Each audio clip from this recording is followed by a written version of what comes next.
but the rotation as well, right? So they might say, okay, I'm going to put 400 songs on this station, and 50 of them are real hot songs, so we want them in heavy rotation. And 100 of them are kind of medium or light rotation, and maybe 15 are deep, and like 10 are super super deep cuts. Yeah. And I love the Johnathan. But anyway, so the way we build our stations, it's really more like real radio programming, right? Like it's not just every song is not equal, right? So and we know that. And so when we do like a hit station, if we do a top 40 station, there's going to be songs that are just breaking that we need to play hot, regular, real heavy rotation, and some that we have to kind of work in, and then some that are just played out. We got to draw them down, and they can't play as much.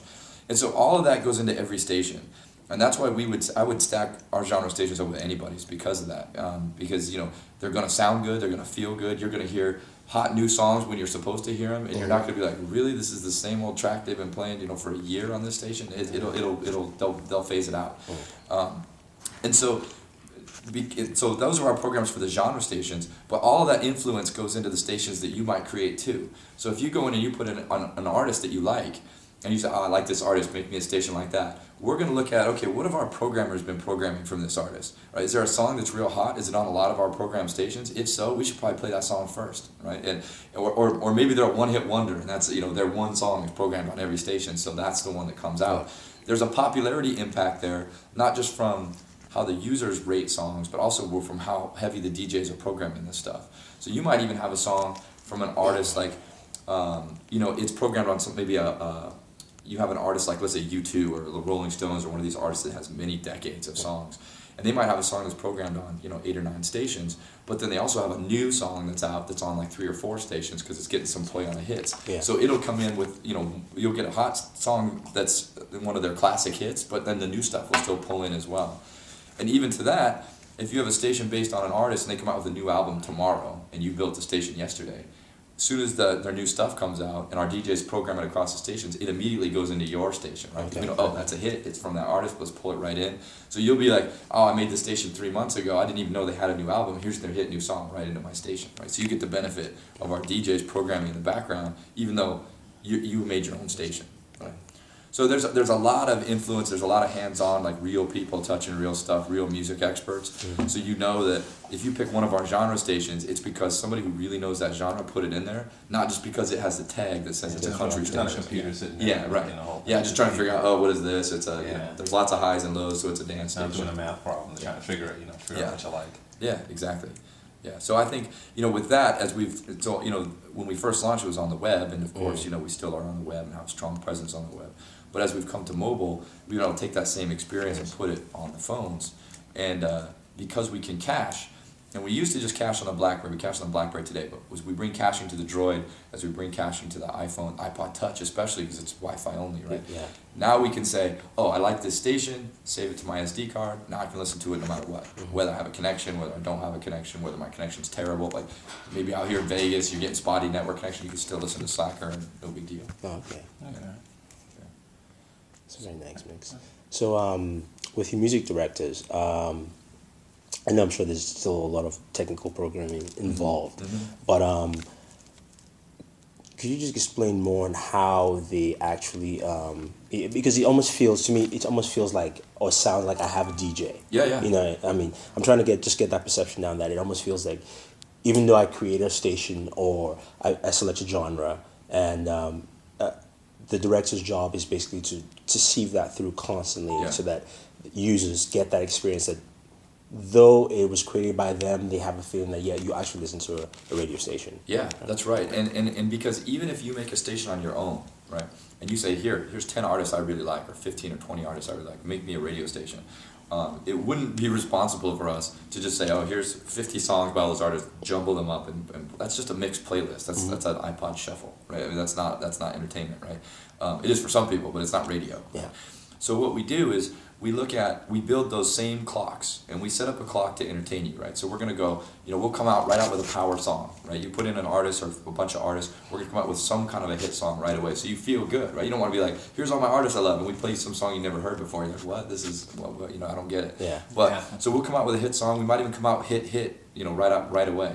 and then we'll go a little deeper, and we'll come back with a hit, and then we'll go real deep and come back with a hit, right? So that way you keep getting reassured that, yeah, I'm discovering stuff, but I'm not getting left out. Like, I'm not wondering, why aren't you playing the best stuff from these artists?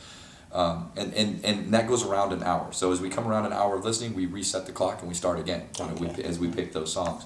And that way, as our DJs program on their stations, it helps influence where in the clock it fits, right? So you might have an artist that has, some huge monster hit that plays on all kinds of stations. It's a crossover hit, it's playing on top 40, maybe it's playing R&B, maybe it's playing on hip hop, maybe it's playing on dance, right? It's got a bunch of popularity and a bunch of heat to it. Yeah. It's going to play on your station.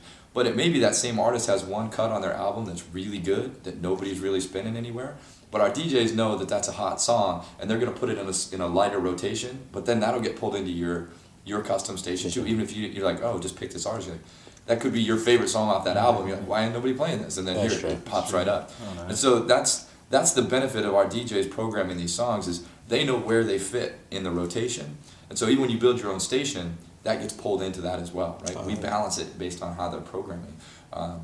And if it hasn't been programmed by a DJ, we still have enough popularity. We have people rating songs constantly, so it'll tell us like, okay, it doesn't fit in any kind of a DJ program. It doesn't fit in one of our genres. Maybe it's a really obscure artist, or maybe there's some local heat to it, but it just hasn't found a way to make it into our stations yet.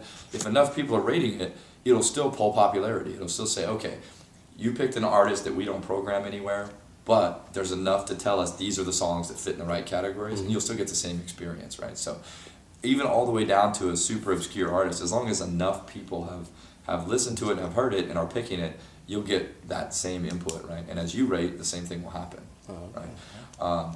But yeah, it's that entertainment side. And then we do give people the opportunity, if you go in and edit a station, we have these sliders that you can go in. You say, oh, if you set it to auto, you get our clocks and our setup, and we try and make sure that it's right for you. But you might say, I like just all the hit stuff. I don't want any deep cuts. I want the stuff that's wore out, right? I'm moving all the way to current. And you say, oh, I'm going to move it all the way to current. I'm going to move the popularity all the way up, and I'm just going to get hit after hit after hit after hit from all these artists. Or maybe the opposite. Maybe like, I just want to hear the real deep stuff. I know these guys have good songs. I'm just not hearing it because they're not popular, whatever. You move them all the way down. You take popularity down. You take. You may even say, I want their old stuff. So I'm going to take from current. I'm going to move it all the way down to classic. And then I'll get like, if I have an artist that released their first album in 1990 and they just released one this year, I can go and say, just play me their classic stuff, and it'll go back and grab the stuff from the 90s. There's a lot of artists that had great stuff 10 years ago and they're still trying. It's not working. Yeah. So you say, okay, let me move it back. Or the vice versa, maybe their first few albums were terrible, and their current stuff is what you like. Or even, some artists change genres. There you have artists that come out, they're one thing, but now they're something totally different. Yeah. You say, oh, I go rock, I go country, I go hip hop. They rap the rock the country. Yeah, that's right. Yeah, I'll start with Detroit rap, trailer park rock. Yeah. So you'll see that benefit, and that's where I would say, unless every now and then someone will tell me, and there's not a lot I can do about this. There's people like, yeah, I really like it when Garth Brooks plays and then Kiss plays. And I'm like, oh, well, okay. That's hard for me. You have to go make that station then. It's like, I want Garth Brooks and Kiss and Metallica. Yeah, and we do let people do that. That's where we can go in and you can pick by song.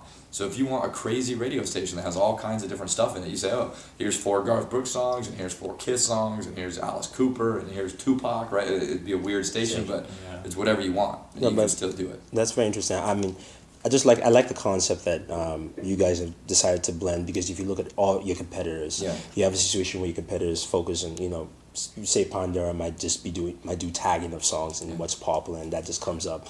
And Last FM does a very visual experience, which is almost totally different.